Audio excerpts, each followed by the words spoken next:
Dhaaluutiin wal qabatee uummanni shororkaa hamaa keessa jira yaada isaa ibsachuu hin dandeenye waraanaan marfameera ta'aa jira uummanni haala hammaataa keessa jirra haala sodaachisaa keessa jirra waraanaan uummanni gadda isaatu akka itti ibsatu hin qabu manarra deemanii guuranii hidhaan hammaatee jira nama guddaa xiqqaan jedhanii hundumaa ni ajjeesu haala hammaataa keessa jira akka godina kibba baabaa.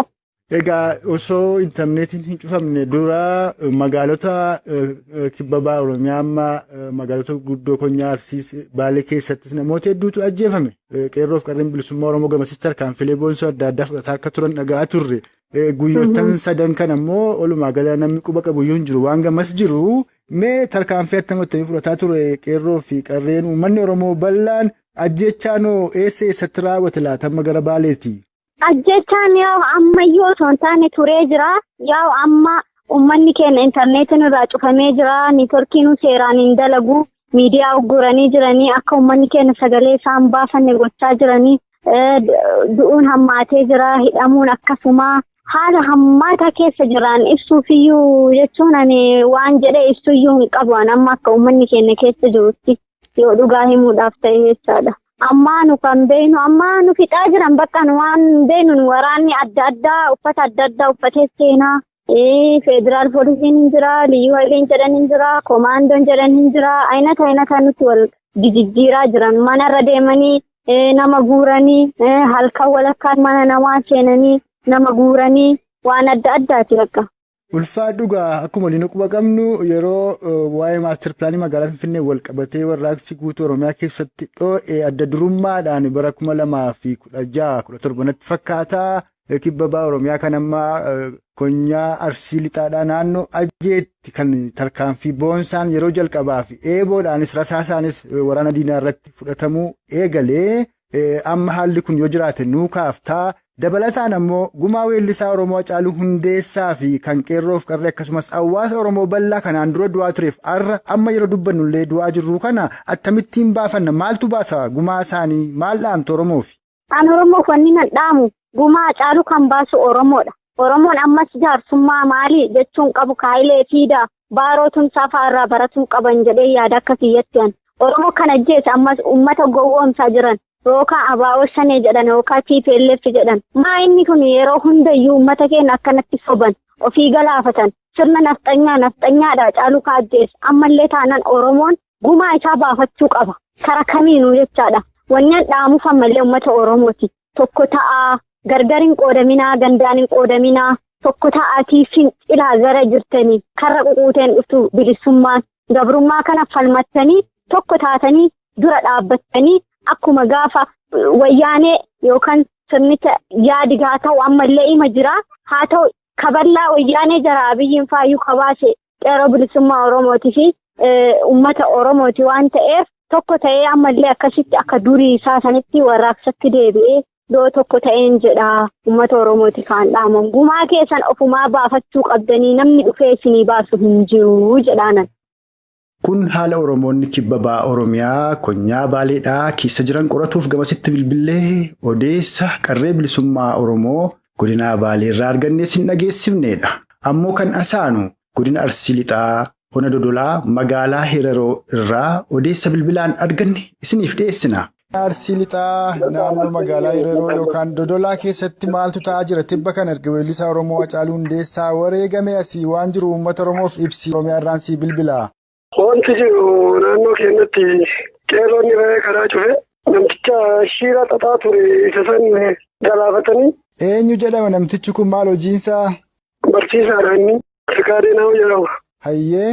San booda shiira xaxxoofa inni qara qindeesse gara amantaa jijjiiranii garuu hin milkoofneef jiraaf. Egaa yeroo garaa garaatti Oromoota gama Baaleef Arsii Harargee illee jiran amantaan walitti buusuuf shira garaa garaatu xaxama. Amma osoodhuma namtichi kun diina Oromoo ta'uunsaa beekamu sababa sanaaf qeerroon tarkaanfii irratti fudhattuun otoo beekamuutti Oromoo amantaa walitti buusuuf yaalanii? Osoma beekanu shira xaxxoonni isa wajjin xaxan waan jiraniif gara amantaatti jijjiiramu. Hayyee. Milkoofneefi yoomillee milkaa'uuf illee.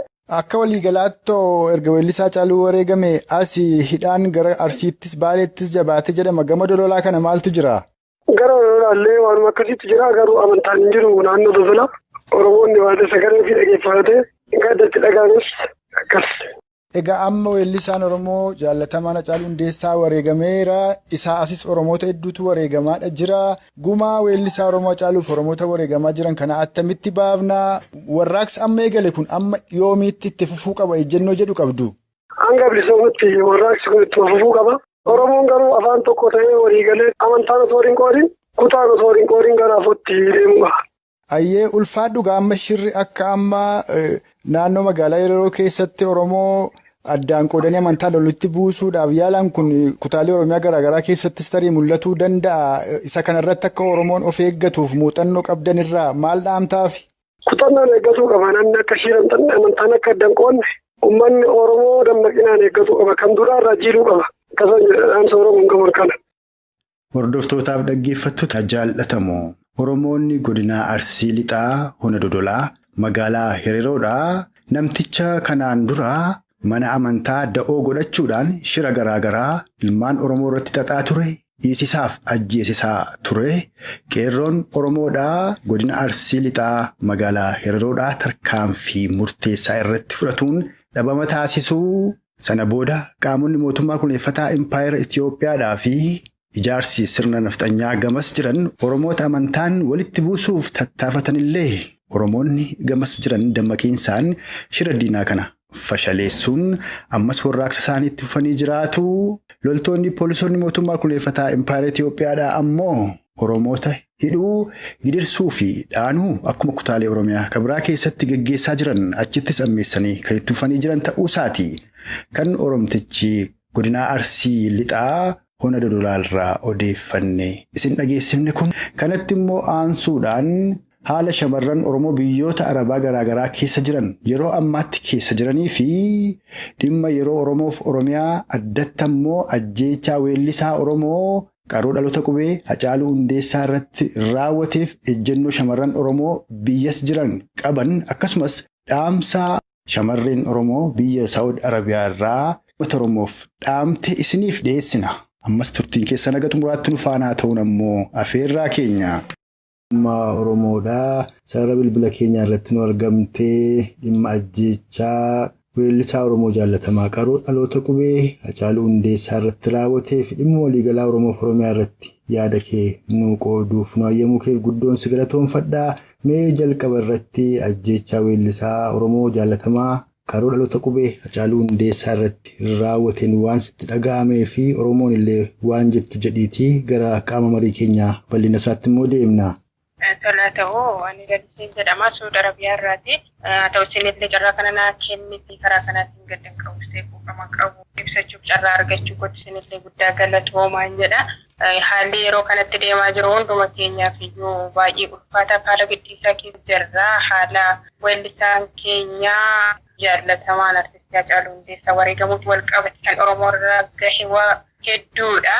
Gadda hedduudha. Baay'ee gaddeeraa akka dhuunfaa kutii kuusaa kitaabaa tokko dhabne goota dhabne onnachiisaadha. Hubataadha. Dammaqsaa qeerrooti. Mukubaasaa qeerroof qarree uummata isaatii kana dhabu jechuun immoo uummanni baay'ee Hacaaluu tokko otoo hin ta'in Hacaaluu hedduu dhabneerra gaddi guddaan natti dhagahameera. Ana qofaatti otoo hin ta'in uummata Oromoo maratti dacheen Oromoo hundi muufatti gadda keessa jirti. Haaluma gadda kanaatiin wal qabatee wanti ta'e wanta eegame miti. Uummanni Oromoo yeroo kanatti boo'ichaaf illee qophaa'aa miti. Kana eegnee gaafateef deebiidha eegaa jira.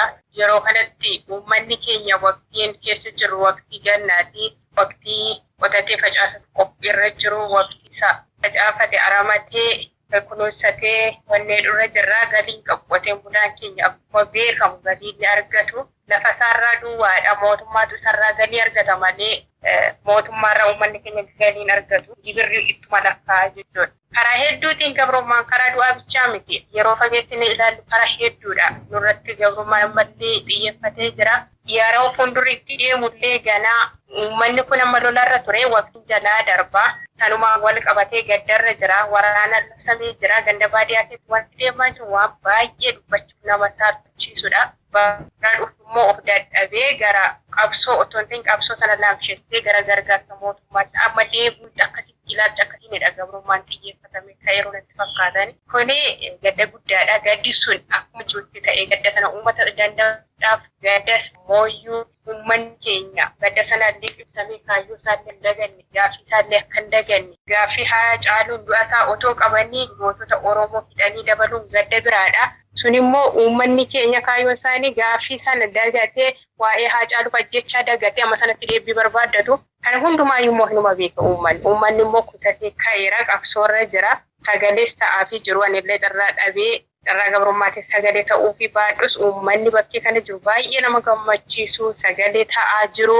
Haa ta'u garuu malee uummanni keenya sagalee ta'amaa fi jiru kana uumatu asirraa FB irraa sheer godhee walee laayif godhee wal jalaa fuudhaa jira malee isaan gurri isaanii duudaadha dhagahaa hin jiranii. Akkamittiin nu faana jiru maaltu jira jedhanii wanti isaan beekan hin jiru. Haala hamaa keessadha jira uummanni. Kana gochuudhaaf immoo miidiyaa isaan argatan yoo jiraate miidiyaa mootummaa sanadha. Mootummaan sun immoo akka isaaf ta'uu fi waan isaaf ta'u waan isa ceesisudha. Waan isa uummata ittiin amansiisuu danda'udha. Kan achirratti darbu malee karaan haqni Oromoo ittiin barbaadamu duriyyuu miidiyaa sanarratti darbee hin beeku. Inni cufaniiru, gurguraniiru. Miidiyaan tokko lama biyya alaa kana keessa jirtu immoo unumatu sheer laayif godha malee uummanni biyya argaa hin jiru. Ergaan qeerroof kallattii tokkooti waqtii tokkoon akka waa tokko godhu daayirektii bira gahaa hin jiru. Kana gochuuf immoo warri bosona jiran aarsaa kaffalaa jiru. Warri qotee bulaanis qeerroonis ammallee qabsoo fufuuf qophiirra jira. Kana gochuuf immoo nuti jechuuf immoo nuti warri biyya alaa jijjiirru jechuudha gabrummaa adda addaa jala jirru haga dandeenyuun haganatti dhagahame jechuudha yoo dogoggorallee dhiifama.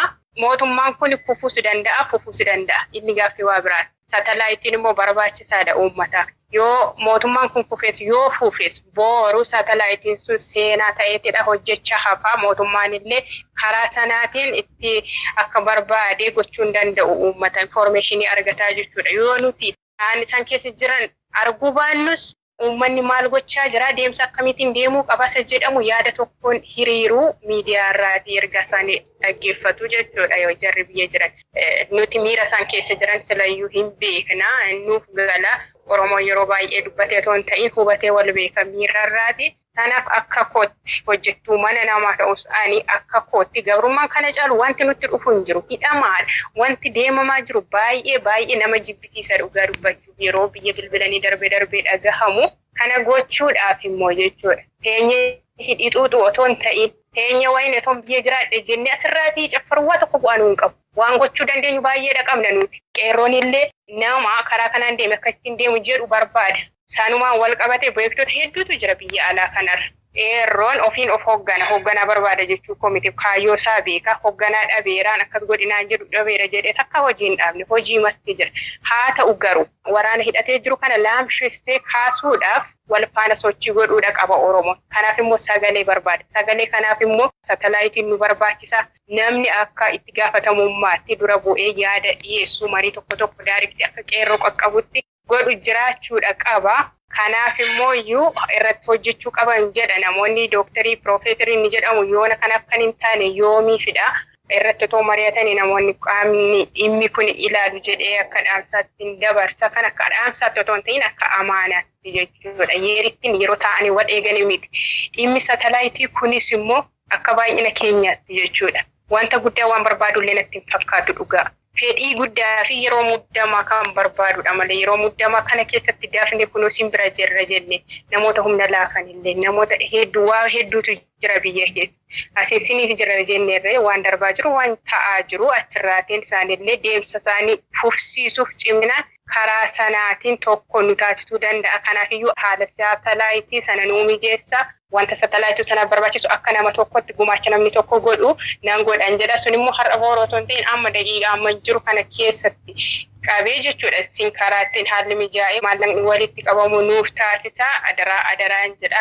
Uummanni Oromoo biyya keessaa biyya ambaatti ol dhaga'ee dhaamsa waliif dhaamee waan qeerroon biyya keessaa barbaadu woboon biyya keessaa barbaadu warri biyya ambaa jiranii yaada isaanii dhaga'anii warri biyya ambaadhaas immoo yaada isaanii biyya keessatti dhaammatanii kallattii tokkoon akka Oromoon deemee qabsoo isaa itti fufuu fi miidiyaa guddaa tokkotu Oromoo barbaachisa akka saatalaayitiidhaan biyyatti darbu yoo reediyoo ta'e immoo reediyoo karaa dambalii gabaabaa yookaan shortweeviidhaan biyyatti darbutu barbaachisaa isa kanaafi Oromoonni biyya ambaa jiran hayyoonni hawaasni Oromoo biyyoota addunyaa kanarra jiran garaagaraa keessa jiran isa kanarratti amma yaaduu qabuudha kan itti jette anis yaada kanaa kallattumaan uummata Oromoo addunyaa kanarra jiraniin siifan ga'a.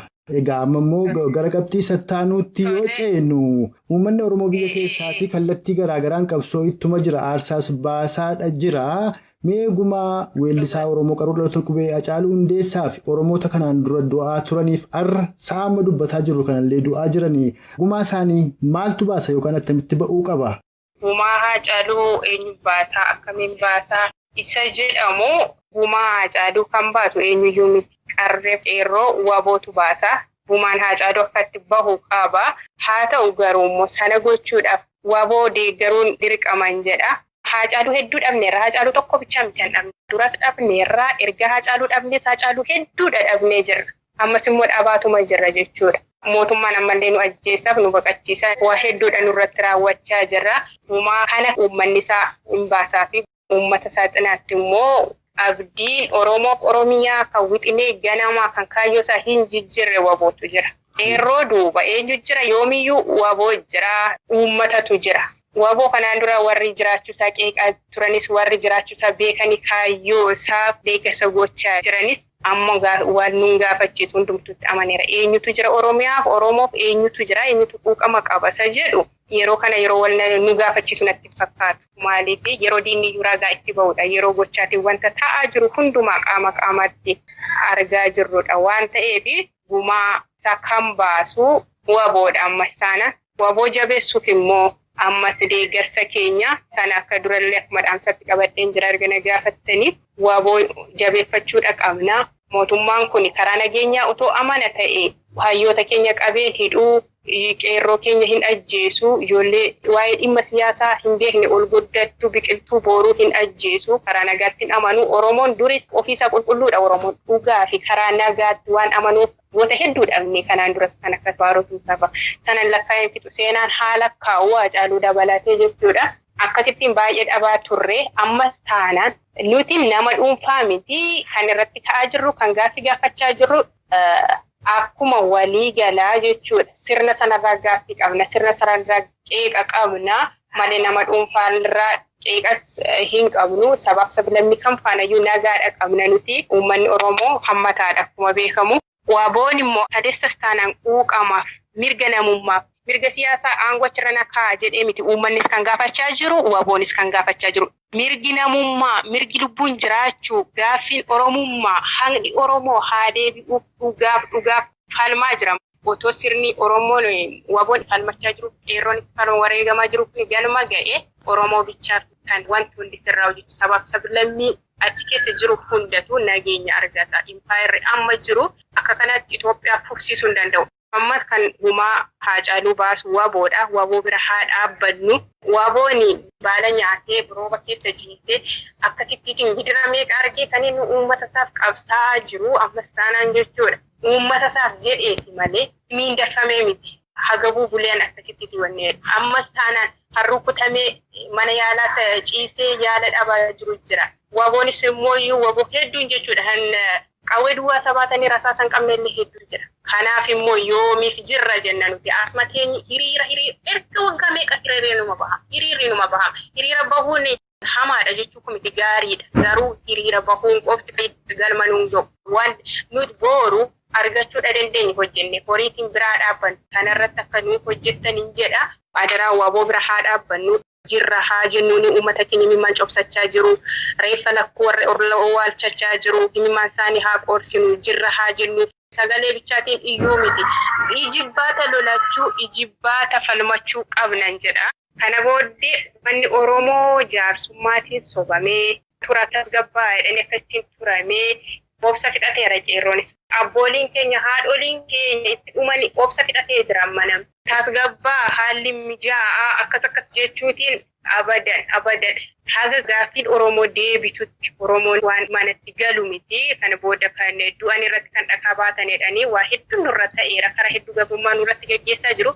Oromoon kana booda dhibee sarara wayyaa'ee argamu otoo hin ta'in dhibee qaburraati fayyee argamudha barbaada. Du'arraa, gudeedamuurraa, dhiiguurraa waan hundaarraa dhiibbaa mirga namummaarraa gaaffisaarraa deebii argachuudha barbaada. Walumaa galatti miidhama qabu hundarraati Oromoon kana booda afaaniin wayyaa'ee argamu otoo hin taane gochaatiin fayyee argamudha kan inni barbaadamu. Tarii kana fiildis diinnis dhaggeeffachuudha danda'a kan akkasittiin haa beekanii. Kana booda wanti nu hafe hin jiru waan ta'eef wanti isaan nu godhanis hin jiru kana booda jedhee yaada. Amaanaan jedha namoota biyya adda addaa keessa jiranii namoota biyya mirga isaanii kabachiisu keessa jiranii sagalee ta'anii jiranii akka amaanaatti waa'ee miidiyaa kana ammoo namootni itti gochuudhaaf wanneen jiranii aarsaa kaffalamuu qabuun kaffalla karaa waaboos taanaan warri gargaaraa jiran silayyuu daandiitti gargaaran beeku. Namoota gargaaruuf fedhii qabaniif immoo garee adda addaa banaatee haala mijeessaatti adarraa akka gargaarru yoona kana kan hin gargaarre himimmaan gumaatan ta'u isa du'eefis isa jiruufis waan qabnuun bira dhaabbannee hijibbaata falmannee yookaan kuufnee baduu yookaan immoo falmannee ol ka'uudha qabna. Amma yoomitti gabroomne mana namaatti hafni ija namaa laashaa hafnaa miti mana namaa keessatti bara baraan himimmaan coftinee dadhabne. Inni biyya bilisaa jiru walitti iyyuu bahee mimmaasaa cofsate nuti warri mana arabaa keessa jiru gabrummaa sadii keessa jirra.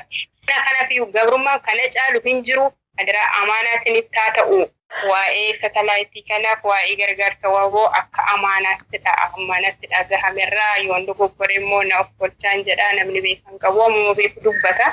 Yaada natti dhagahamee quuqama natti dhagahamee isinillee eeyyama taatanii yaada koo keessaniif hedduu galatoomaan jedha. Hordoftootaaf dhaggeeffattoota jaallatamoo kan amma dhageessan kun gara biyya Saawud Arabiyaatti bilbilee dhimma yeroo Oromoof Oromiyaa irratti marii qarree bilisummaa Oromoo biyya Saawud Arabiyaa jiraattu takka waliin taasifneesiniif dhiyeessineedha. Yaadaaf dhaamsa shamarree Oromoo kanarraa waan guddoo akka barattan abdii guddaa qabna. Hello Jaal Marroo akkami? Hello akkami? Nagaa akkam jirta? Fayyaa. Jaal Marroo raadiyoo Arraata Biyyoolessaa Oromiyaa irratti dhiyaattanii dhimma ajjeechaa suukanneessaa artist Hacaaluu Hundeessaa irratti raawwatame irratti haasaan waliin gochuuf dhiyaachuu keessaniif maqaa dhaggeeffattoota keenyaan dursee galatoomaan isiniin jedha. Galatoomaa jechuu barbaadanillee. Ajjeechaan Oromoo irratti gaggeeffamu babal'ataa jira. Kan baadiyyaa keessatti gaggeeffamaa ture gara magaalaatti tarkaanfatee artist Hacaaluu Hundeessaa irratti ajjeechaan suukanneessaa raawwatameera. Sababni ajjeechaa kanaa maal ta'uu danda'a jettu?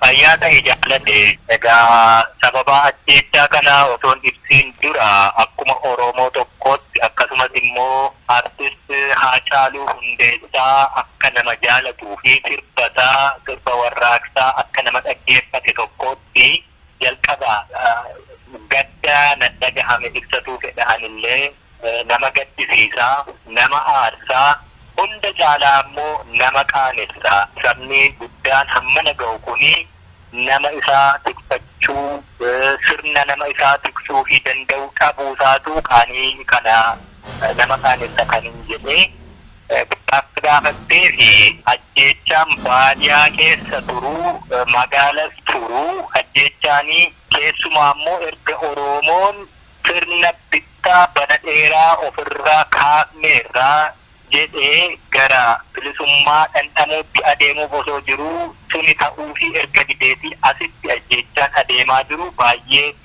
akkaan fokkataa sadarkaa amma irra ga'e mul'ise ka Hacaaluu malee Hacaaluu moo artistii onnee uummata Oromoo keessa jiruu fi beekamu jaallatamu waan ta'eef akkasitti bahee mul'ate malee Oromoo mana isaatti kadu'aa jiru manuma isaatu isa beeka baadiyyaattis magaalattis. Egaa sababiin ajjeechaa kanaa maali yoo jenne ajjeechaan kuni ka Hacaaluu qofaas miti ka Hacaaluu immoo itti yaadamee herregamee kuufii bahii ta'eetiniin ka raawwatame ajjeechaan kun immoo ka ammuma raawwate miti. Yeroo dheeraa nu tuqanii nu ilaalanii nutti bubbu'anii rukuttaa uummata Oromoo dhaggeeffataniitu Oromoon callisuu ofirraa qolachuu akka hin dandeenye ilaalaniitu suuta nu tuttuqanii nutti bu'aniitu ajjeechaa raawwatedha. Ajjeechaa waggaa darbe artist daadhii galaan irratti raawwates akkanuma irra haguugameetu bira darbame isa akkasii tuqanii ulaalanii ajjeechaa raawwate.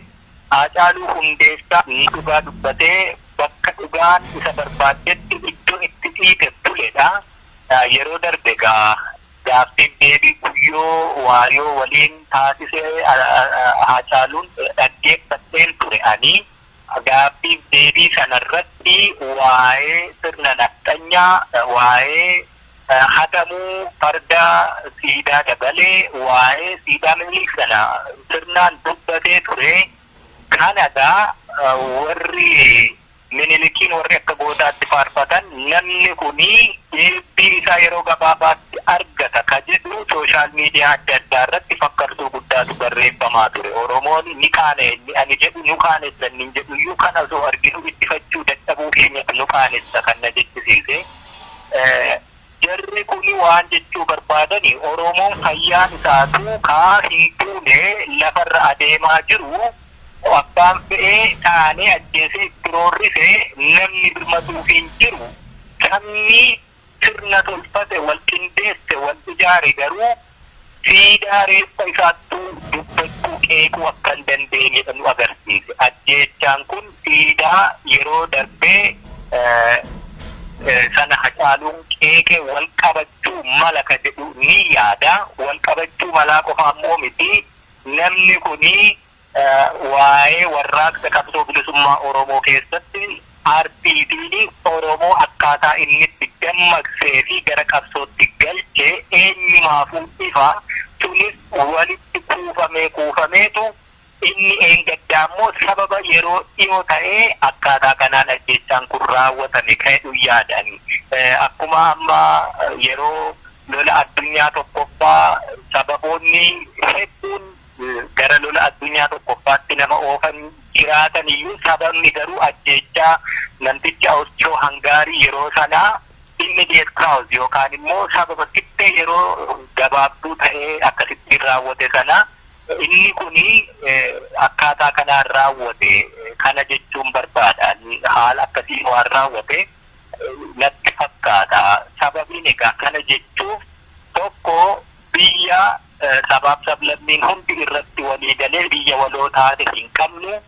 Lama sirna biyya kana keessatti sabaaf sablammiin hundi wal ta'e ijaarrate hin qabnu. Sadii poolisii abbaa seeraa abbaa halangaa qorataa yakkaa ka loogii paartii siyaasaa kamirraayyuu walabadee ajjeecha akkasii qoratee baasuu danda'u hin qabnu.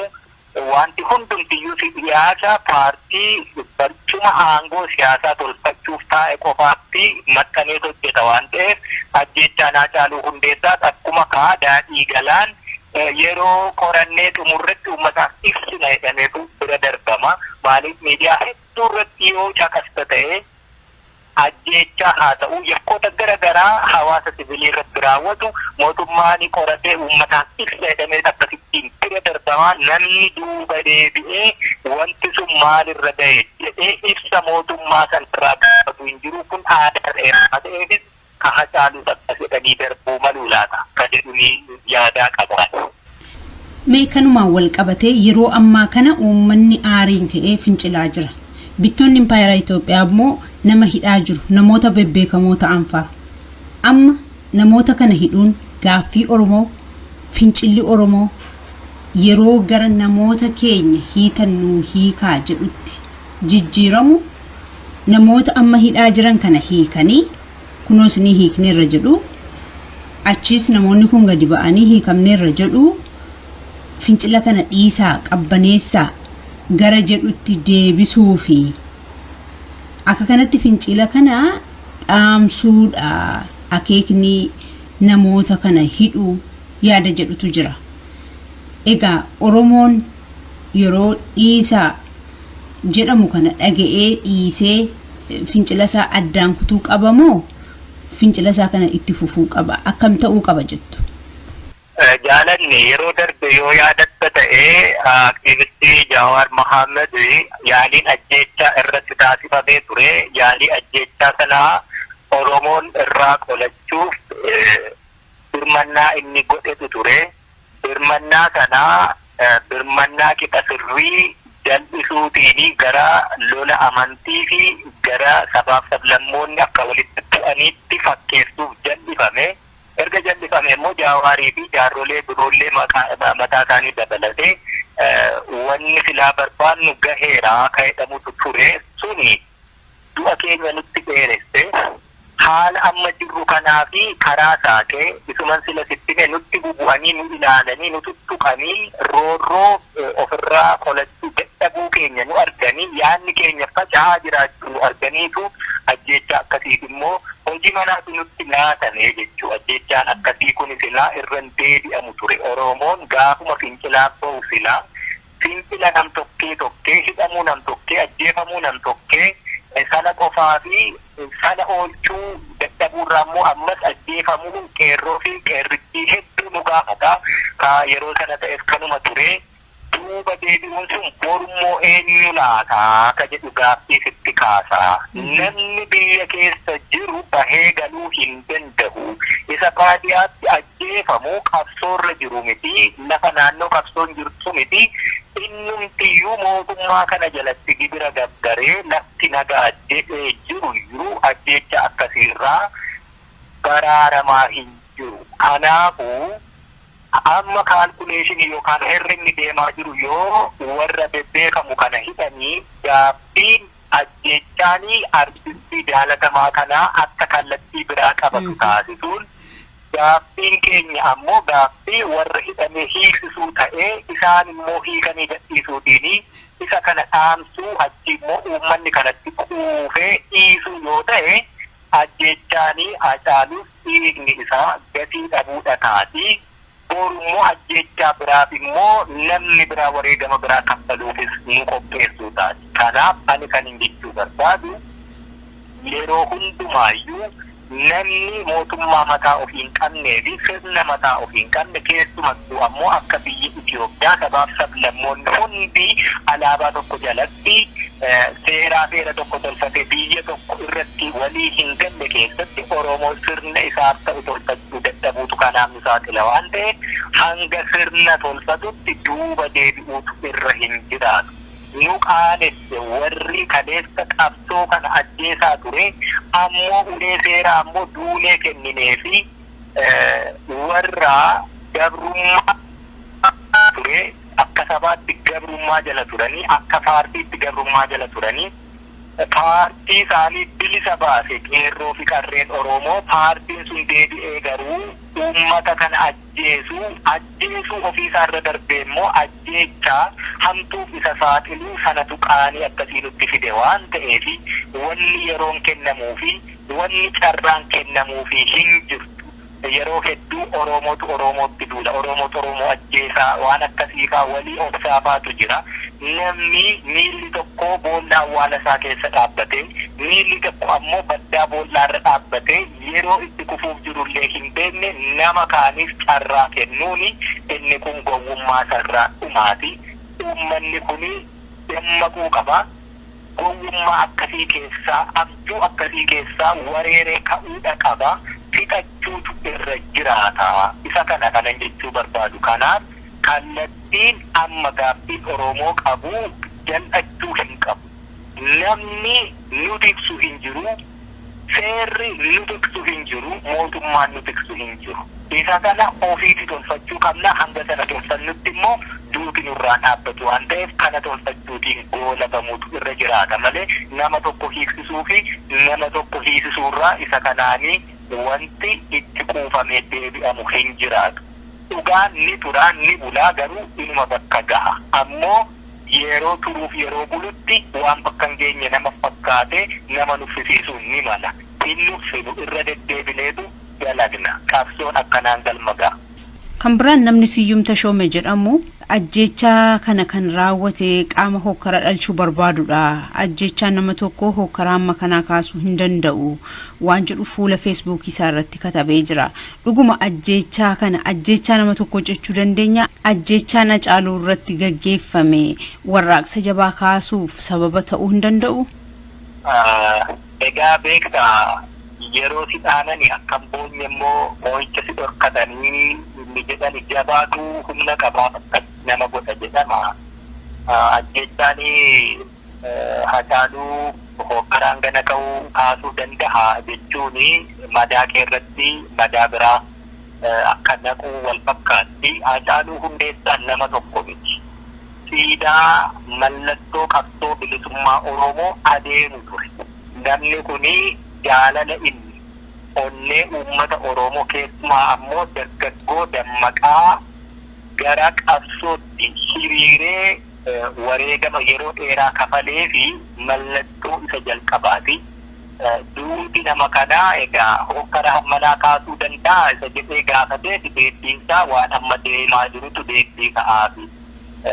Duuti nama kanaa irratti herregamee akkasitti dalagame kuni uummata Oromoo xiqqeessuu kaanettuu fi tuffachiisuu du'a kaalkuleetii ta'e waan ta'eef achirratti immoo dabaltee madaa biraatiin tuttuquu hojii manaa biraa kennuu fi yaada uummataa gara biraa jal'isuuf waan barreeffamu na fakkaata. Egaa amma biyya keessatti wanti sooshaal miidiyaa kunuu waan dhaabbateeru na fakkaata. Yoo barbaadde ajjeessee sochii booddee akka hafuuran baafanne ukkaamsita waan ta'eef warri akkasii immoo carraa qabaniin immoo waa barreessuu danda'u yookaan mataa isaaniitiin mana isaaniitti qabaachuu danda'u. Sirna akkasiitu biyya kana keessa jira waan ta'eef duuti Hacaaluu Hundeessaa hokkara hin kaasu yoo ta'e egaa akkuma du'a saree dhiigni isaa dhangala'ee haa hafu maaltu sin dhibee waan jedhu fakkaatti waan ta'eef isa akkasii fi warra akkasii deebii kennuu miti silaa Oromoon warra akkasii karaarraa maqsuu ka danda'u sirna ofiif tolfate yoo qabaate qofaadha. Hankanaatti borus iftaanis roorroon akkasii kaduute irratti immoo ka maqaa tureessii fi tuffiin akkasii sirratti addaamamutu guddoo nama arsa. Uummanni keenyi isa akkasii jala deemuu otoo hin taane immooshinii yookaan miira akkasii qabaatee akka bubbee abidda saafaa olii gadi hurgufamuu jeeqamu otoo hin taane tasgabbaa'ee dhaabbatee waaltaa qabsoo isaa irratti tolfate sanaani fuulduratti adeemuu danda'utu irra jiraata. Duuti Hacaaluu Hundeessaa kaabaa kibbatti bahaa dhiyatti giddu galeessatti maal akka gochaa jiru immoo arguutti jiru. Kanaaf madaa jiru irratti madaa biraa dabaluun waan barbaachisu miti. Ammoo beekaa itti yaadaniitu kana barreessu. Namni kun yeroo hedduu waan inni barreessanis ni beeka. Namoota hedduutu jira warri akkasitti waa barreessanii waan akkasii hordofaan ture. Hacaaluun intarviyuu sana guyyoo waliin taasiseetiin asitti sooshaal miidiyaa hedduu irratti dhaadannootu ture. Torbee tokko asitti harree saabbatti sana barbaannee kenninaafi inni sun koodiitti namni kun ajjeefame natti fakkaata. Kanaaf inni kun madaa irratti madaa dabaluu uummata Oromoo tuffachuutii wal qabata. Sabni kun halkan tokkotti bilisoomuu halkan tokkotti ho'ee ka'ee harka wal qabatee waa gochuu danda'u argisiiseera kanaan duras. Har'as immoo afanfaajii hedduu uumame irraati obsa godhate garaa bal'ate malee duuti Hacaaluu Hundeessaa Hacaaluun akkuma lubbuun gaafa jiraate qabsoo Oromoof siidaa ta'e duuti isaa ekeraansaa reetti isaatiillee qabsoo Oromoo fi ifa ni ta'a daandii inni saaqaattee hin qaba waan ta'eef namoota akkasitti itti qoosan kana deebii itti kennuun ammatti waan barbaachisu miti. Deebii ka ta'uu danda'u garuu sirna lafa qabsiifannetu deebii ta'uu danda'a. Waan biraan immoo namoonni akka Leencoo Baatii fi TPLFtu Amaara fakkaatanii Amaaraaf Oromoo walitti buusuudhaaf kana afarsuu jedhu. Yeroo Jawaariif Aluulaa Salomoon itti bookkisan yeroon isaa dhumatee jira. Kun immoo TPLFtti quba qabu fakkaata. Leencoo Baatii immoo nama Oromoo ta'ee sirna kana waliin hojjechaa jirudha. Ammallee namoonni mootummaan kun mootummaa Oromoodha jedhan immoo jiru. Namoota kana maal jechuu dandeenya? Mootummaan kun yeroo hundumaayyuu beektaa nama quba itti qabdu barbaadda yoo ta'e hojii manaa mataa kee hojjechuu dadhabdee kufaatii isarraa dhumaarra jiraachuu keetti argisiisa. Namni akka Leencoo Baatii fa'aa atis isa beektaa qaamaanii anis ni beeka beekna nama kana maal akka ta'e warra akkasii kana irraayyuu haasa'uun hin barbaachisu yeroo keetti laatte. Tigireen isaa ajjeesu, Amaarri isaa ajjeesu, Oromoon isaa ajjeesu Hacaaluu Hundeessaa ajjeefamuu hin malleefi. asirratti walii galuu qabna. Ammoo lafumaa ka'ee namni keessumaayyuu qaama mootummaa keessaa hirmaannaa qabu tokko seerri lafa jiraa qoratameetu himama ture olii gadi akkaataa kanaan odeessanii iddoo barbaadan irratti akkaataatti mootummaan kun aangoorra turuu qabuu fi hawaasni wal ta'ee hin falmanne tolchuu irratti namoota qopheeffamanii ta'an keessaati tokko Leencooni.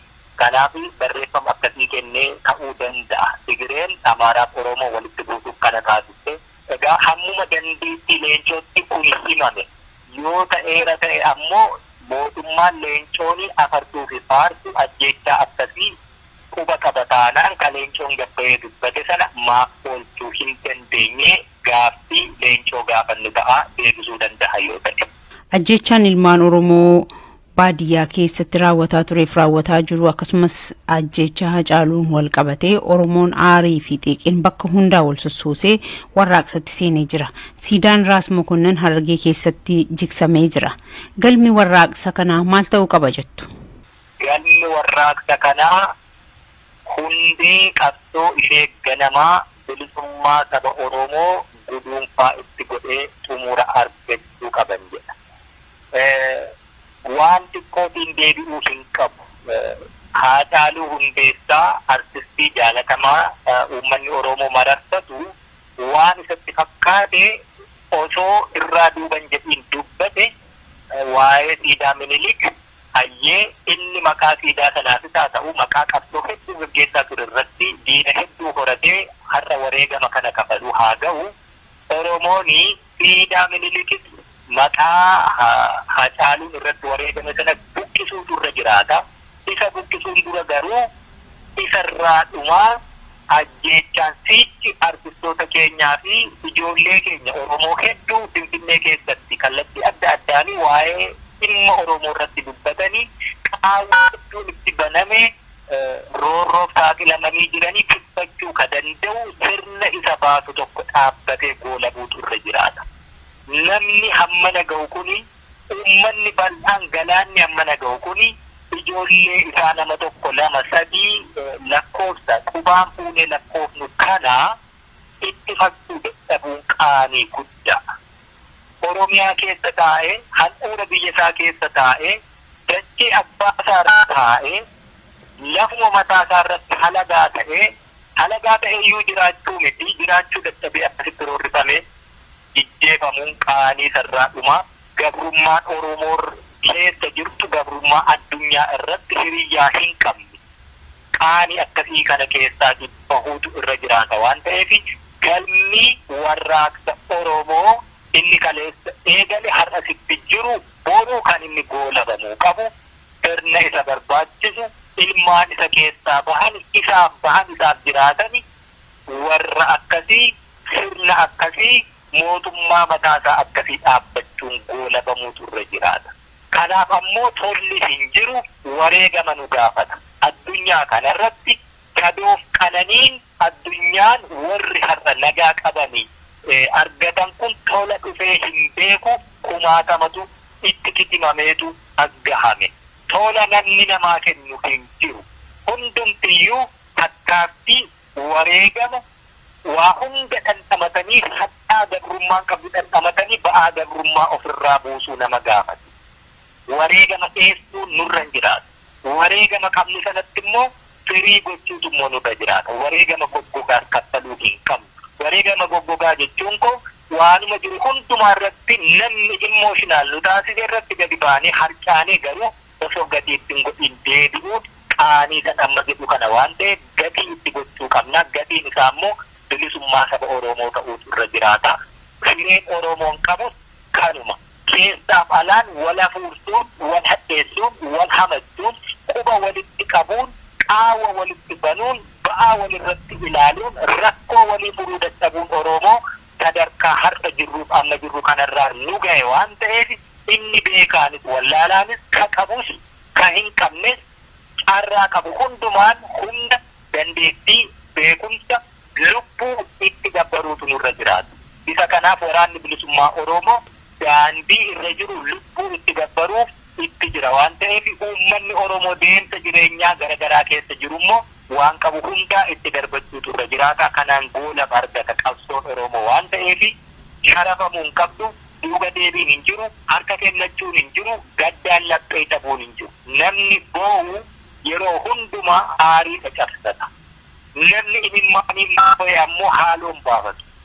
Oromoon artistii kanatti dhaadateetu awwaaluu qaba. Dhiichiseetu awwaaluu qaba. Xiiqii immoo kuufatuutu irra jiraata. Xiiqiin kuufatte immoo haaloo ta'uu qabdi. Haaloon kun immoo ba'uu qabdi. Haaloon kun immoo bilisummaa saba Oromoo daa'ima boruu Oromiyaa keessatti nagaan baatee galtu boo'icha haadholii imimmaan haadholii hedduu kan qoorsu ta'uutu irra jiraata. Dhaamsi uummata Oromoof qabus isa kana. Sirni amma biyyicha bitaa jiru jaarsolii akka gara waraana bilisummaa Oromootti bobbaaseetu dubbatamaa jira. Kanarratti yeroo Oromoon bifa kanaan wareegamaa jiru keessatti jaarsummaa waraana bilisummaa Oromootti arguun akeekni isaa maalidha? Isinoo yeroo kanatti jara kana waliin haasa'uun bu'aan isaa maalidha jettu? Fedhii isaa immoo ni qabdu? Jaarsummaa gara Oromootti ergamu jedhamu waan quba qabullee hin qabu. Ammoo nuti kan jirru lola keessaa jaarsi lafa nagaatti bakka nagaatti kan inni waa'ee araaraa dubbatu hanga ani beekutti egaa haaluma kamiyyuu keessatti akkaataa amma jiramuun jaarsi harka duwwaa araaraaf deemu tokko dirree lolaa akkaataa inni itti seenuu danda'u beeku. Ani sa'aatii qabnu hundumaa nuti yeroo keenya lolaa yeroo dabarsaa jirrutti uummati keenya yeroo dhumataa jirutti kanaaf isa kana hanganatti quba qabu hin qabu. Jaarsummaa yoo barbaachise ammoo kanaan duras dubbatte ammas yoo irra deebi'u ta'a ta'e malee waraanatu uummatarra jira. Uummatatu du'aa jira. Araarri kan inni adeemu eenyu waliinii siin galu. Kanaaf waa'ee kanarratti kana siin jechuu wanni barbaadu hedduun hin jiru. Gabaabaamatti quban qabu yoo jedhe isa kan akkasitti naa hubatte bareeda. Hayyee Jaalmarroo dhumarratti dhaamsi qabdan. Egaa dhaamsa kiyyallee fixadhee garuu maatii artist Haacaaluu Hundeessaa akkasumas immoo uummata Oromoo artistii kana jaalatu mararfatuu fi sagalee sochii warraaqsaa inni Oromiyaa keessatti hangaasaa ture jala bu'ee hordofee uummata Oromoo hedduu dammaqee qabsoo finiinsaa ture. Gaddi kuni gadda laphee nu cabsu ta'uu irra hin jiraatu. Jajjabina nu beeksisaa, tokkummaa nu beeksisaa, waliin dhaabbachuuf wal bira dhaabbachuu nu beeksisaa. Inni waan barbaadee fi waan amane sodaa tokko malee raawwatee nama darbee maatiin isaa immoo nama kanaa Oromoo hundaaf isa gumaachanii ilma Oromoo saba Oromoo hundaati waan ta'eef egaa bakka jirru hundumaayyuu gaddaan liqinfamuu osoo hin taane xiiqii haaloo qabaannee gatii inni kafale sanatti gatii gochuutu nurra jiraatan jedha. Egaa maatii isaa uummata Oromoo hundaa jajjabina laatuu fi nu hundiyyuu gadda keessa jirra. Gadda kanaan garuu liqinfamnee laphee cabuun nurra hin jiraatu. Bilchinaa fi tasgabbiitiin gara deemnutti kallattii adeemnu hundumaatti malii qiyyaafanneetti deemaa jirru ishee xumuraatti akeekkannee akka sochoonu dhaabba kana dabarfachuu barbaada. Fayyaa gala. Hayyee Jaalmarroo guddaa galatoomaa yeroo keessan qooduu keessanii fi ulfaadhaan isiniin jedha.